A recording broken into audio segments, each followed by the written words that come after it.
Let's talk about flipped classroom.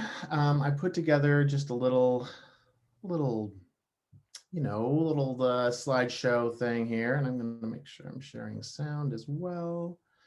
If you don't know it already, there's this cool little trick in Zoom where you can share a portion of your screen, and I really like that trick because I can share my slide, but then I can still see all of the like what's coming next and my notes, and I can quickly link to things. So I really prefer that myself. Thank you for that tip, educational technology specialist from Lane ESD. That's your job, is to give us those tips. Thank It you. is, it is. So yeah, so that's that. Here's my thought process for the day is what's a flipped classroom? Why would you want to flip your classroom? What's the modern classroom project, which relates to flipped classroom? And I'll talk about that. And then what can I do to support you in this process? Because, whoa, I am seriously feeling for you right now with this notion of having to go in person with some of your students, but not all. And so you have this weird juxtaposition where you're trying to figure out how am I going to serve everybody, and then you don't even see them every day. It's like you're going to see them every other day. You're going to these weird schedules, and so part of my job is to think about that. So about 4 months ago, I was scouring the internet trying to figure out what I could use to help teachers when we do start seeing students come back in the classroom. And the basic is this flipped classroom model that then led me to kind of a self-paced model where students are going through content at their own pace. And the flipped classroom is kind of the key component to that. So let's start with a quote, because I always like to start with a quote. Secret of life, though, is to fall 7 times and to get up 8 times, right? If you don't know the Alchemist book, it is one of those books that I read when I was 20, when I was 24, and I was trying to figure out who the heck I was in life. And then I also read it again when I was 35, when I was thinking, am I in the right profession, or do I need to leave? Do I need to I'm dying here. And then I try to read it every 5 to 10 years because it is just a great, great book. So strongly recommend it. Awesome book, but it is all about falling 7 times and getting up 8. That is basically the premise of the book. Besides, this is a PD that Jennifer asked me to come to, so I figured I had to do some sort of book thing in there. It was really important to get that street cred with her. Okay, what is a flipped classroom? The basic traditional classroom is you lecture during class time, and the students go home and they do homework, some sort of book work, or they read something or whatever, but it's independent work.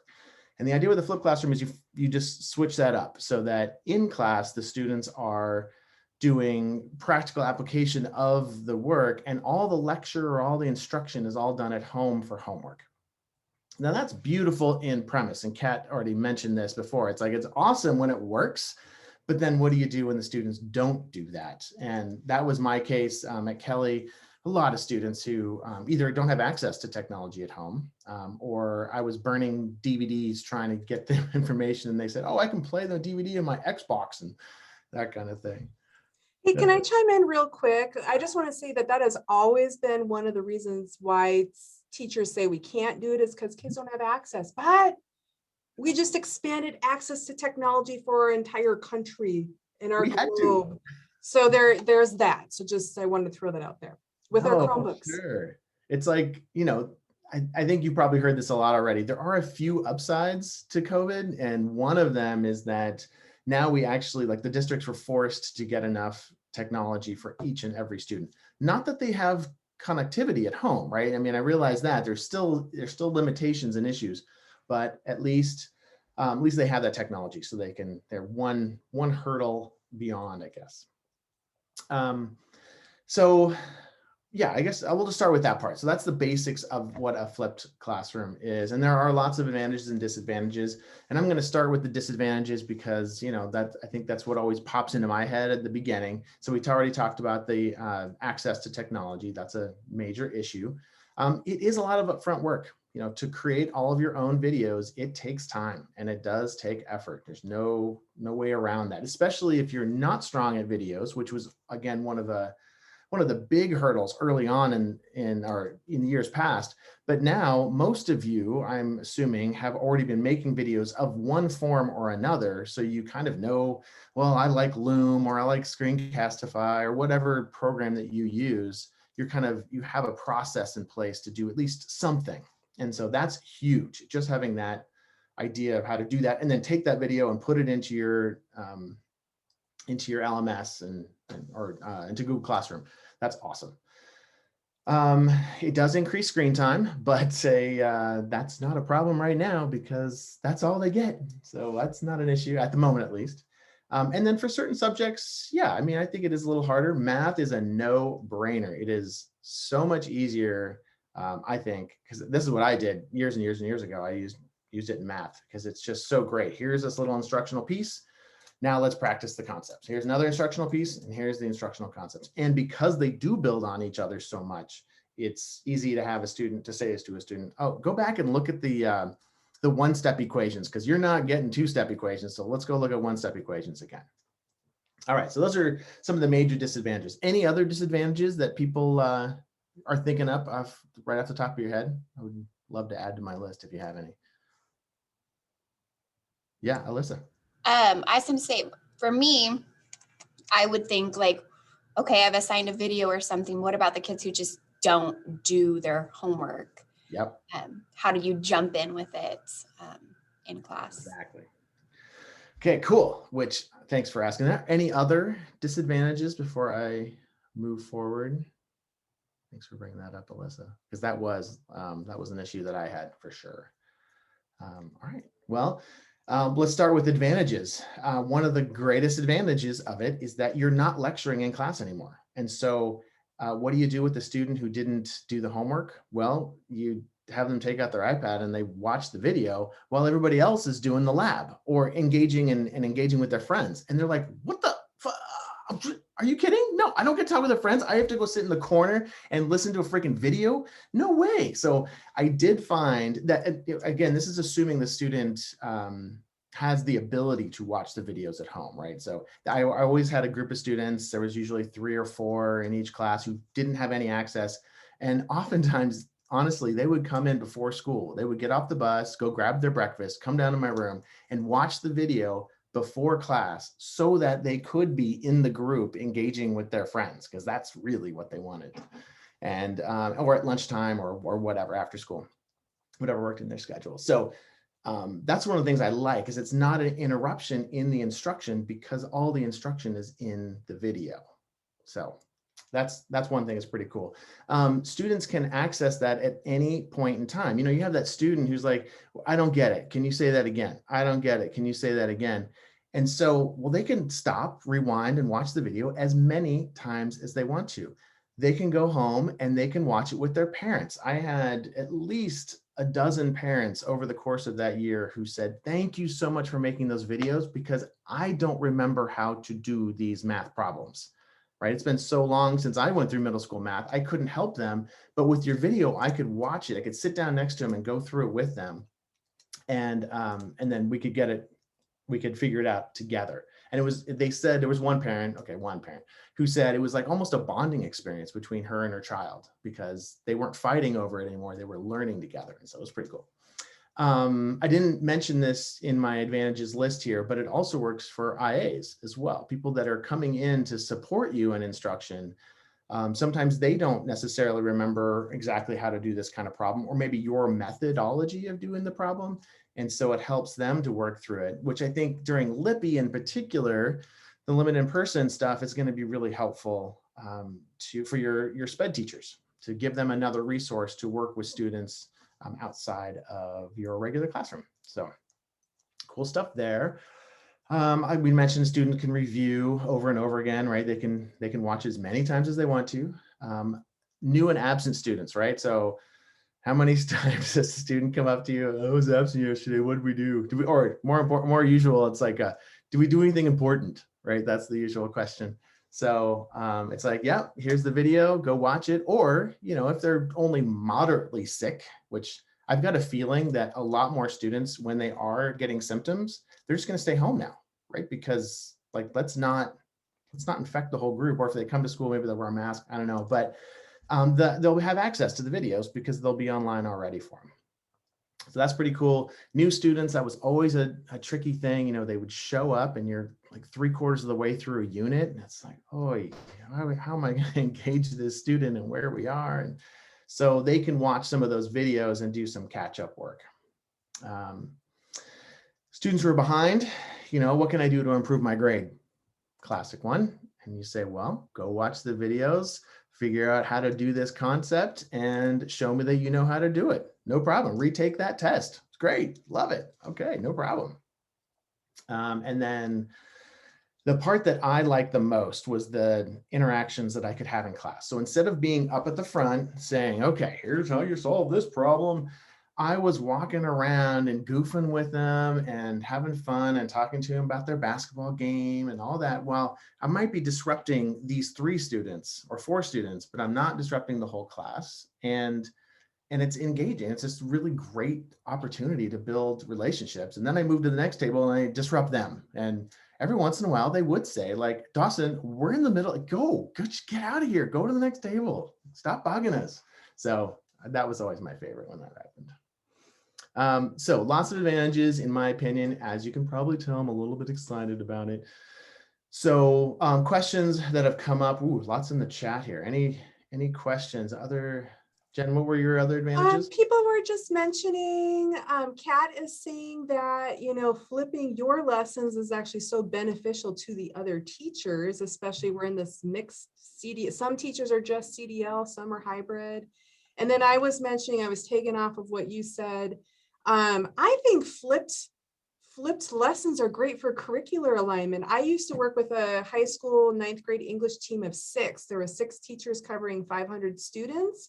We would work smarter, not harder. We would flip certain lessons and share the wealth. And then when it came to interventions, we had like a 30-minute period every day called, you know, it's like our advisory period. Well, then we could like send all the kids who needed to make up their speeches to one teacher, all the kids who need to make up their essay to me. You know what I mean? It was just like working smarter, not harder. That's all. That's awesome. I love that. Yeah, the idea of collaboration. One of the schools I'm working with right now, there's a 6th grade and a 7th grade science teacher, but they both teach one section of the other grade level. So it's kind of like the 6th grade teacher, they're doing the bulk of the work to prep for that course, and the 7th grade teacher does the opposite. And so with this model, it's been great because they can just say, oh, you've already made all the videos and everything like that. I can just watch those. And if they want to, they can re-record them. So it's their voice and their face, but they don't have to. And so.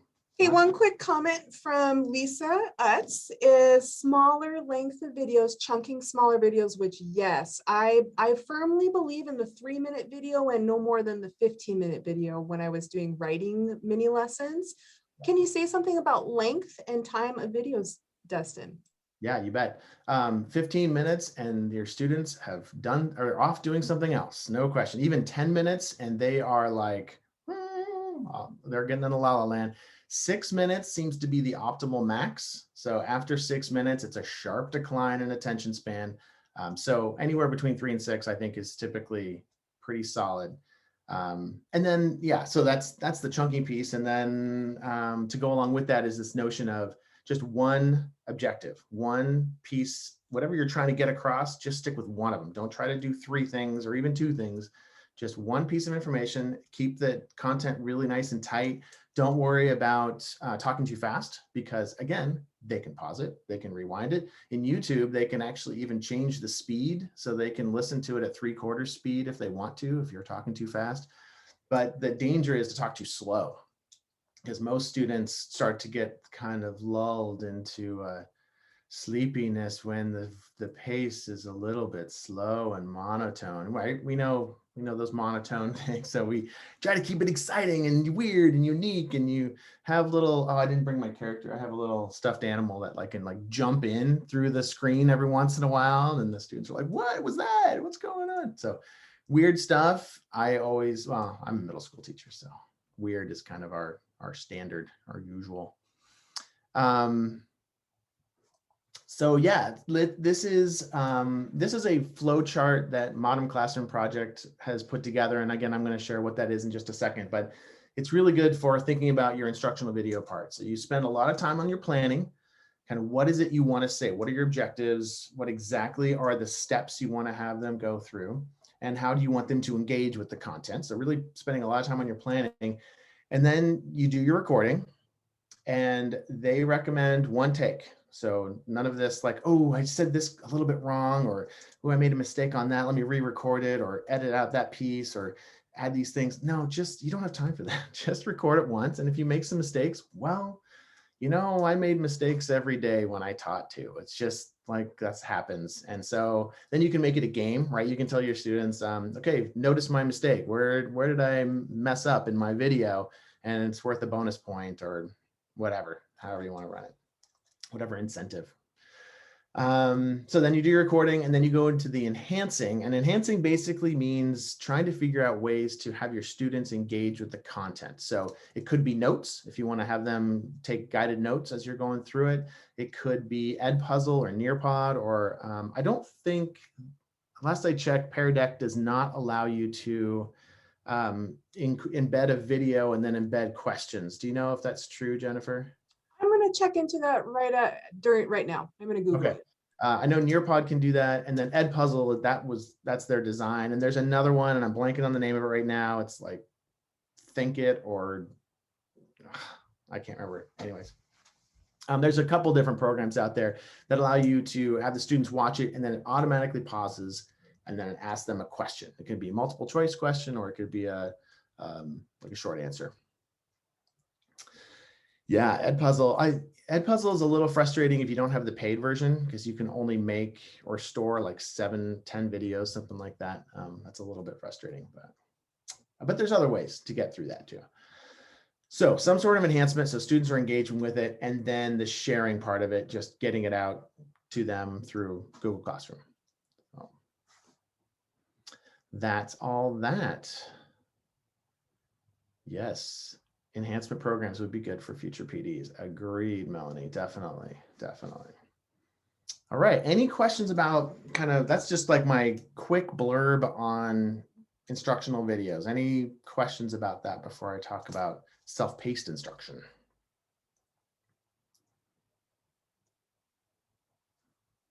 You're making it too easy for me. All right, so Modern Classrooms Project. This is where I got really excited, because I had done some of the self-paced stuff, but the flipped classroom video creation stuff. But this one is a different setup and designed by somebody who works in Washington, D.C. He started working with his students over there in the inner city, Washington, D.C. Is 100% free and reduced lunch students. That's a set of students. And I'm going to show this little video for you as well, and have you just kind of see this is like a 2-minute version of it, something like that. So we'll watch this little thing. Eastern High School is located in the Capitol Hill neighborhood of Washington, D.C. Being 100% free and reduced lunch, our students come to us with varied levels of academic performance. When I came to Eastern, I was sort of shocked with how broad the variety of learning levels was. We have students who have experienced a ton of trauma, who are behind on certain skill sets, are ahead in certain skill sets, have different subsets of experience when they go home. I quickly found out that my traditional model of teaching was not actually effective. So at that time, I realized I needed to make a shift, and I wanted to start by getting rid of the lecture at the beginning of my class. I'm gonna get started today with a revision. So Santana and Jamie, just see me in the back real quick. The instructional model that I started implementing, there are 3 components: blended learning, self-paced structure, and mastery-based grading. What you would see today is really a controlled chaos environment. You have some students starting a new lesson, watching an instructional video, taking their guided notes. You have other kids working on actual lesson assignments, collaborating on whiteboards, really problem solving. And then you'll see other students working on exit tickets to achieve mastery. I like Mr. Furr's class because it teaches you independence. For every lesson, we start off with a video, and then during the video, we have to take notes. Mr. Furr, he does the videos himself. You'll hear his voice every time you watch a video. In today's lesson, we're going to focus on finding our local maxes and mins. I love it actually. You get to pause it, stop, and then go back and be able to rewatch the lesson over again until I fully understand and grasp the strategies and formulas. And once they're done watching that instructional video, they transition to some type of assignment or activity. That's it for A, right? Mm-hmm. And then we already found the derivative. And now say find the rate of change of the weight of the oil. Everyone learns different, so you may be on lesson 5, someone may be on 3. It all depends on how you work. It's better than in a regular class where everybody has to stay on the same thing. The students help each other. So if you ahead, you might can help someone that's behind. Oh, okay, so after you get 9 over 4, you gotta divide the whole thing by 4. Okay, all right. After that, there's an exit ticket. So an exit ticket is like a mini quiz. It's just a couple questions at the end of the lesson that really succinctly measure the student's ability to execute the activities they learned. So when a student has mastered an exit ticket, they move forward. When they don't, they have a reteach. You're assuming that your Y is 0. Get. All right, I'm gonna stop it there. And then they try a new exit ticket until they've achieved mastery. The part that I got super excited about when I first learned about this was that here is a situation where, yeah, we have students all over the place, right? Some students were able to engage fully in distance learning and some were not able to really engage at all. And so I'm pretty hopeful that this particular process will be something that allows us to work with those students at their pace and in their time as needed for whatever they're coming to us with, whatever background knowledge they have. And, you know, it's not going to be perfect and seamless, but I still think it has a lot of potential. The first teacher that was willing to work with me, I had to twist arms a little bit on that one, but was a science teacher. And she has reported that it has been the best experience that she's had remote instruction wise, and she's starting to see how it's going to transfer pretty well. There's certainly things that have to be modified. You know, when we go back into person and we have a lab day, for example, it's like there's a lab day. And so everybody does that lab, whether you're at that portion, at that place or not, everybody's going to do that lab and just get that experience. But the labs need to shift from something that is or show proving whatever concepts you're talking about to something that's more experiential. So a student engages in it and sees what happens, and then you try to make learning from that experience. So it does require some shifting, no doubt. But I'm excited about helping people to figure out that shift. And I've got more and more schools that are jumping into this with me. So it's kind of cool. So I'm working currently with 2 schools and then about 4 or 5 individual teachers who are just kind of working with me to get structures going.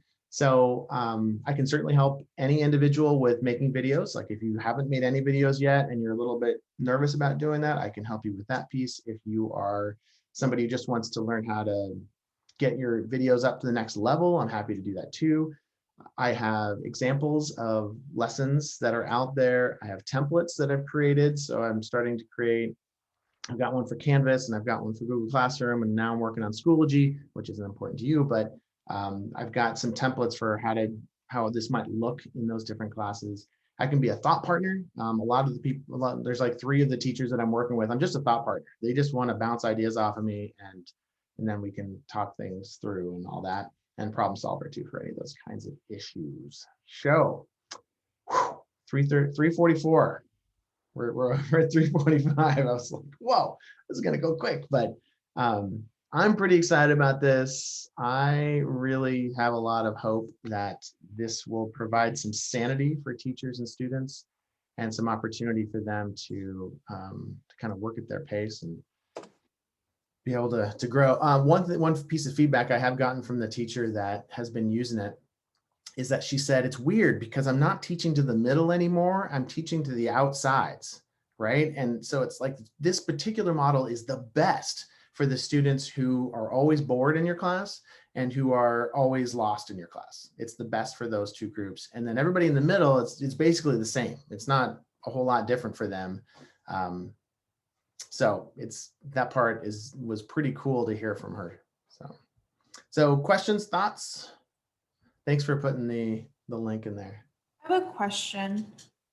So how would this work for so the students who are like farther behind, like maybe they're just taking like a ton of reteaching to achieve mastery.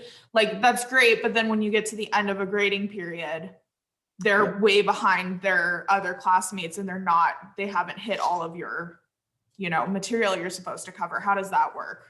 Yeah, great question. So there's a lot to the Modern Classroom project that I didn't share. One of the pieces, and again, this is one of those that was like, of course, why didn't I think of that? But it's that they break up all the lessons that you normally do with your students into 3 categories. The absolute have to do lessons, like these concepts you must understand, or you're not going to get the next lesson, or you're not going to get the next unit or next year, whatever it is. Like these are the absolute priority foundational standards. You gotta get these. And then there's the should group, like, no, really, you should. To be on track in 8th grade, you should know this content. But if you don't get it, you'll still be able to be successful later on, as long as you have these musts, right? And then there's the aspire to do's, and those are like be awesome if you could go down this road, or if you could figure out this application or this or that. But if you don't get to it, don't worry about it. No big deal at all. And so then what a lot of the teachers are doing is they base their grade, basically a student get a B- if they get all the must do's, right? So if a student can pass all those must do's, they get a B-. That's it. And then as you go through the shoulds, then you're getting into the A range, and then the aspire to, if you do all the aspire to's, then you get an A+. I mean, there's all kinds of ways you can do the grading, but that's the kind of nugget of it. And I love that notion, because I've had students who were so far behind. They were like, screw it, I'm done. I'm not even trying anymore. But if I say, no, just do these 4 lessons, that's it. And then you can get a B. And they're like, what? I get a B? Just 4 lessons? So at least you're doing something. Hannah, what was that? You were muted when you, well, you were agreeing enthusiastically, so I want to hear your voice. Sorry, I just do that. It's how I engage. I was just saying, because it's competency based, it's standards based, rather than being. Right. Yeah. And the other thing I like about the Modern Classrooms project is that it is totally something that you can adjust, and you can make it fit your needs. Like if you're just gonna do the portion that is looking at the flipped classroom portion, so it's just like the students are kind of just getting their instruction through videos, great. If you want it to be a little more self-paced, awesome, that's great. If you want to just think about these are the must-do assignments, these are the shoulds, and these are the aspire to-dos, that's great too. So you can kind of pick and choose any of the pieces. It probably is going to have more effect if you do all of them, but you can only do so much before you get burnt out, right? So, and I'm here to help. So I think somebody wrote in there that you would like to see some templates. Yeah, and I can share those with you too. Cool. I can maybe it's easier. I don't actually have them up right now, so maybe I can share them with Jennifer, and then she can. Yeah, I'll share them out. Hey, so if you have to leave, go ahead, take off. 3:45, we try to cap it, and then we kind of stick around to ask questions if need be. Dustin, for educators in Siuslaw, for our secondary educators in Siuslaw in particular, who are going to start on March 8th, which is a week and a half from now. Barely, yeah. And they want to flip. They want to flip instruction a week and a half from now. Give us some. Start with the video. 1 step, 2 step, 3. What are they going to do in the next week and a half? Yeah, in the next week. Okay, I guess the next week and a half would be to, like, if you wanted to just like go for it, I would figure out what are those concepts that you're going to be doing for the first, let's say, whatever, 4 weeks. Whatever chunk of time you want to look at. So maybe look at the next small units. Like just think of the next small unit that's going to last however long, your next couple of weeks. Okay. Mm-hmm. And then break those up into small pieces. So figure out what are the little component steps that they need to be able to do in order to move to the next step, and then the next step, and the next step. And and then go from there. And then ideally, like the awesome thing to do would be then to prioritize them and say, these are the most important ones. And then these are important, but not as important. And these, man, it'd be great if they can get to them, but if they don't, whatever. And then again, the students that are, and I'm worried the most about the students that got left behind a little bit. And so if we can just really have them focus on those most foundational pieces and just get those concepts, that to me, I think would be beautiful. Beautiful. So map it out, start small, look at your chunks, your essential learning chunks, get after recording those videos, and don't make them perfect. When I first started, and I think we've all gotten past that, hopefully now in the middle of the pandemic, but when I first started doing videos, I would do like retake number 12. No one has time for that. So just do your videos. I mean, you want them to be good, and just get some content ready. And then I really after liked that, it when they said, don't do edits or retakes. It's like, just, maybe you trim the front and the end to get the junk out of the beginning, like when you're coughing or whatever. But other than that, just let it be. And even if you're coughing in the middle of the thing, it's like, whatever, make it something funny or interesting for the students. Be real, right? Just be yourself, find your goofiness, whatever your I'm thinking maybe even start, like if you're going to dive in on March 8th or soon, maybe make your small little videos and you actually start your flip journey all together in class. You know what I mean? Like how we said, well, what if the kids don't watch the videos? Well, like maybe just start to introduce the concept of how you're going to do it together. Well, because I think that's the power of this, is that when you do all come together, you're not up there lecturing at all. You're there, hey, it's so good to see you again. Oh my gosh. Yeah, these 12 students over here are all watching this video and doing this, but right now you're connecting with this student and making them feel valued and appreciated and welcomed. And so, yeah, that's good stuff right there. And then also like, hey, you said this in the video, that makes no sense to me. Can you explain that to me? And then you go over and you help that individual student. Yep, that's it. Okay, what other questions? It's 3:53.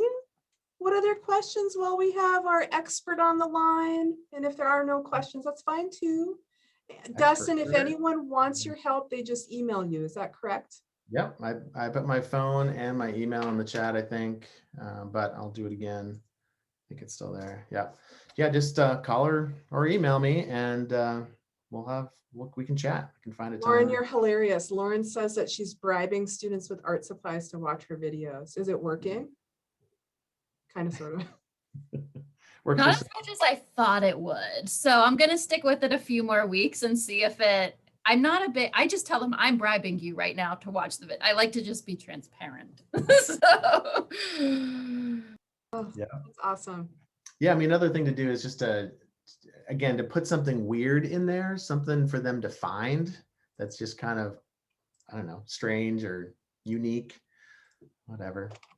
I have to say that the first, I started taking art lessons from an Australian artist, like well over a decade ago, Jane Davenport.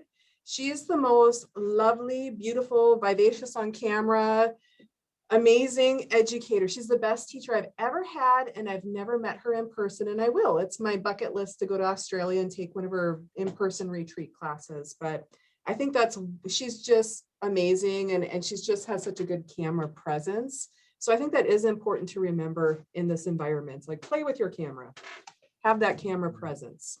And make sure your face is showing. I think that's important too, because Jennifer, I'm guessing that you feel like you kind of have a relationship with her, even though you've never actually talked to her. But because you see that person's face all the time, it's like, oh wait, no. And you have your little quirks and idiosyncrasies, right? And you can kind of let those shine a little bit. And I did happiness tricks with my students. That was one of the things I always did, little things to help you be happy, and quotes. And oftentimes it was like, well, this is going down in my life right now. So, blah, blah, blah. And then, share a little personal stuff, whatever you're comfortable with. And yeah, I think it's good. Builds relationships. Well, we are at 3:55. It's probably time to wrap it up. I recorded the session once you started speaking, Dustin, for everyone. It will go on our Padlet as well as on our Google Classroom. And Dustin, if we want to have you back again, maybe third quarter, just to do a check-in and see how it's going, we can invite you back for another session. Absolutely, anytime. And again, if there's like a small group of teachers you want to meet, I'm happy to do that. Individual, I'm happy to do that. That's my job, right? Like I said in the beginning, please utilize me so that I've got some job security. I would love that. Awesome. Hey, Besides, I know you need help, and so I'm here to do that. I'm so sorry I cut you off. I get very loquacious during these PD sessions. Hey, I think one of our upcoming sessions in March, Siuslaw teachers, I want to film somehow Chelsea Miss A at the elementary, because she's been doing flipped since the beginning of the school year. With what grade does she teach again? First, second grade. Okay. And then who's got some mad crazy skills at the middle school and the high school level that we could at least see what they're doing right now? Lauren, you're already flipping your lessons. Middle school, Lauren. It's good to see different examples from different content areas. Yeah, don't be afraid by her like mad skills quotes there. Just be like, share what you're doing, because I'm sure you're doing cool stuff. So who else do you know that's doing some awesome right now? I know Mackenzie records a lot of her stuff. Is that middle school? Mackenzie Perry, middle school? And what grade or what content? Science, okay. And Avid. Okay. All right, if you think of any high school friends, let me know. And I think that would I'm a person, I just need to see it. Half the time, I think that's how most teachers are. And I feel like, did you all used to do like peer observations where you'd get time to go around and observe other teachers? Those are like some of the most powerful teaching moment, or you know what I'm saying. And so somehow if we can capture that and share it during a PD session. Well, that's it, right?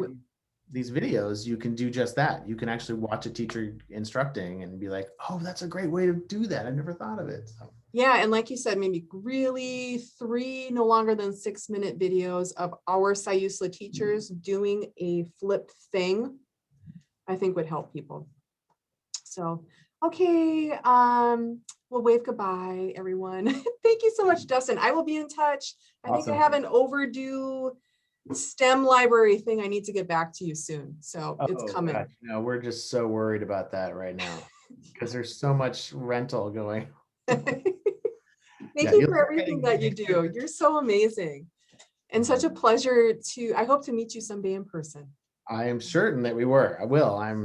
Because I want to get out. I've actually never been to, I've been to Florence a lot, but I've never been to the high school or middle school or elementary school. So I really will you come? Can we plan a site visit in the near future? I'm going to have shot number 2 early March. So maybe after spring break, because all of our teachers should be inoculated. Is that the word? Inoculated? Vaccinated. Vaccinated. Maybe sometime after spring break, you can come possibly on a Thursday when I do my virtual field trip, so you can see that, because they're cell phone and a selfie stick kind of innovative. We're innovating with the few resources that we have, and it's been awesome. So I'm going to book you after spring break. I love it. Bye, everyone. Bye.